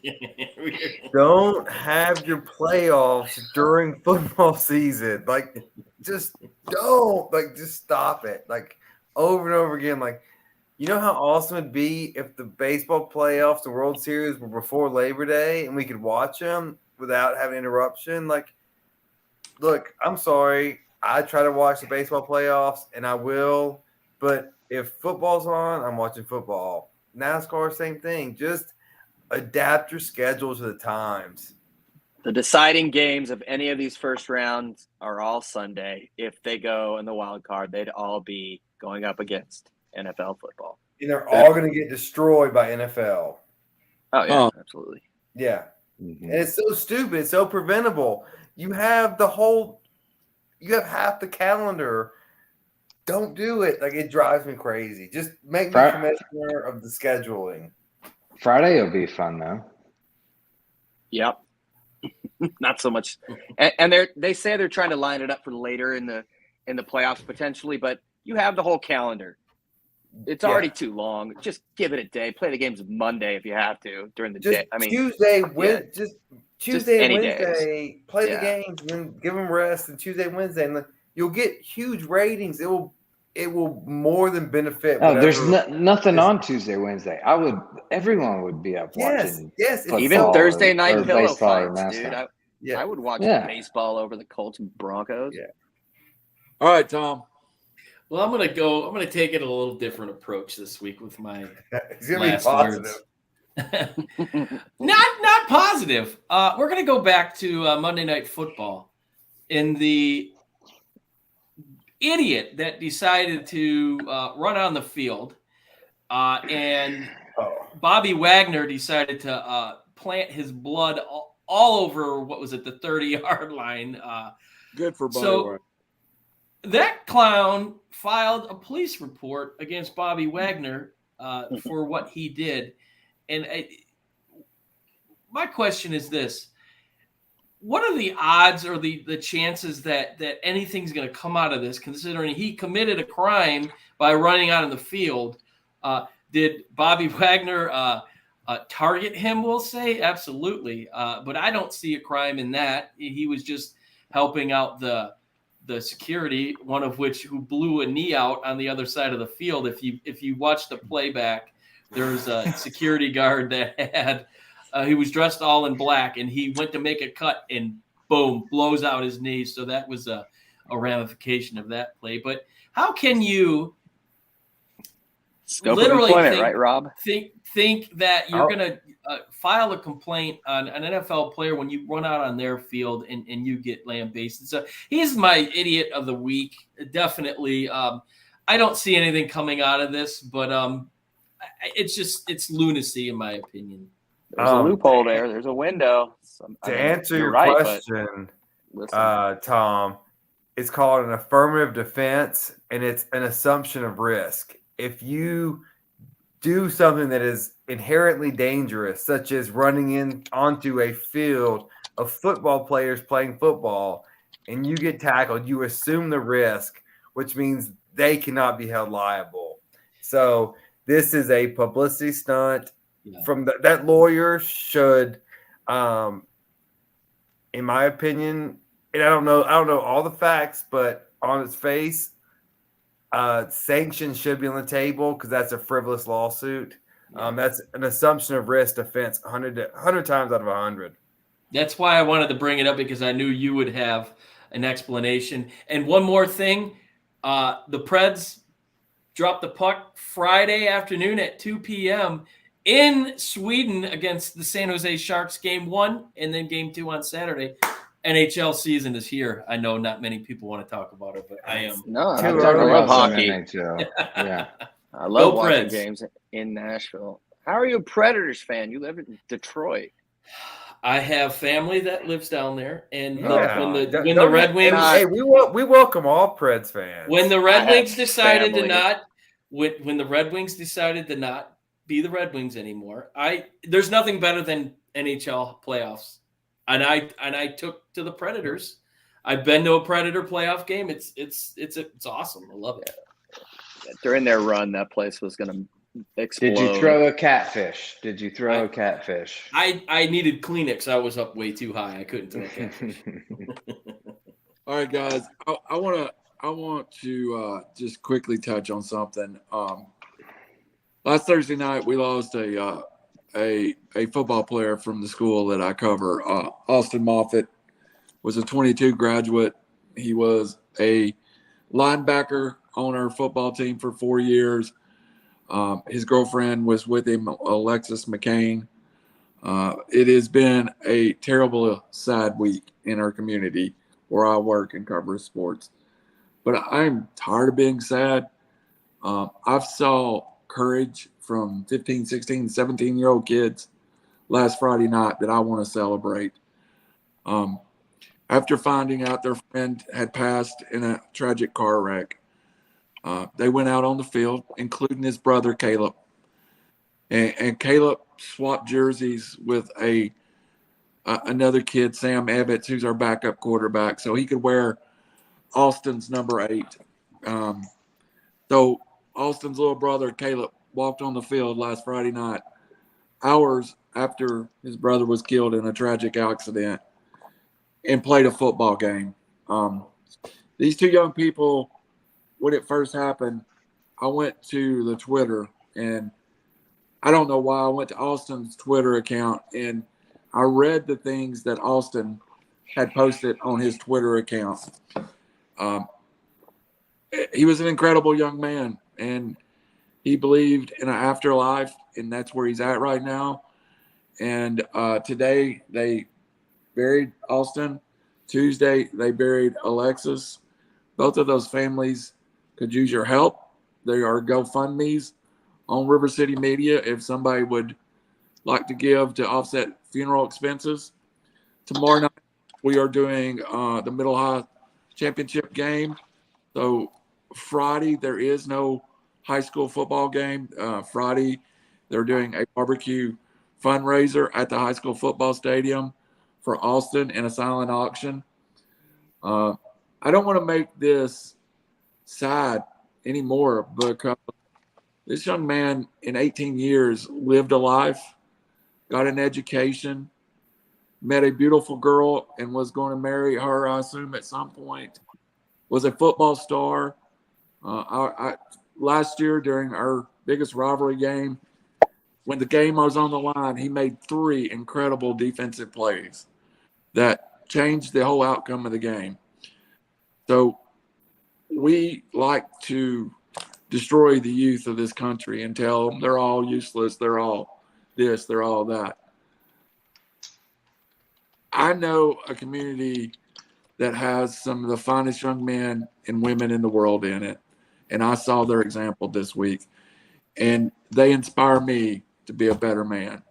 So to the memory of Austin Moffett and Alexis McCain, I dedicate this show, and tired of being sad, man. Y'all accomplished so much, and your family should be so proud of you, and have a great journey ahead of you. Sorry, guys. I just needed to address that, and that's very well said, Randall. Randall, can you drop where the GoFundMe down there? Yeah. And River City Media will match up to the first $500. Will match up to that. There's donated. Please donate, and we will match up to that. And if anybody wants to make a personal donation and don't have an ability, contact me and I'll get you in contact right. But I don't have anything else to say except I hope everybody lives their life as full as these 2 young people did. It's a great example to us. Yeah. So for Robbie Davis, Tom Sloan, Brendan Chain, Raj Mehta, I'm Randall Cunningham. Hug your loved ones. Take care of your family. Good night. God bless.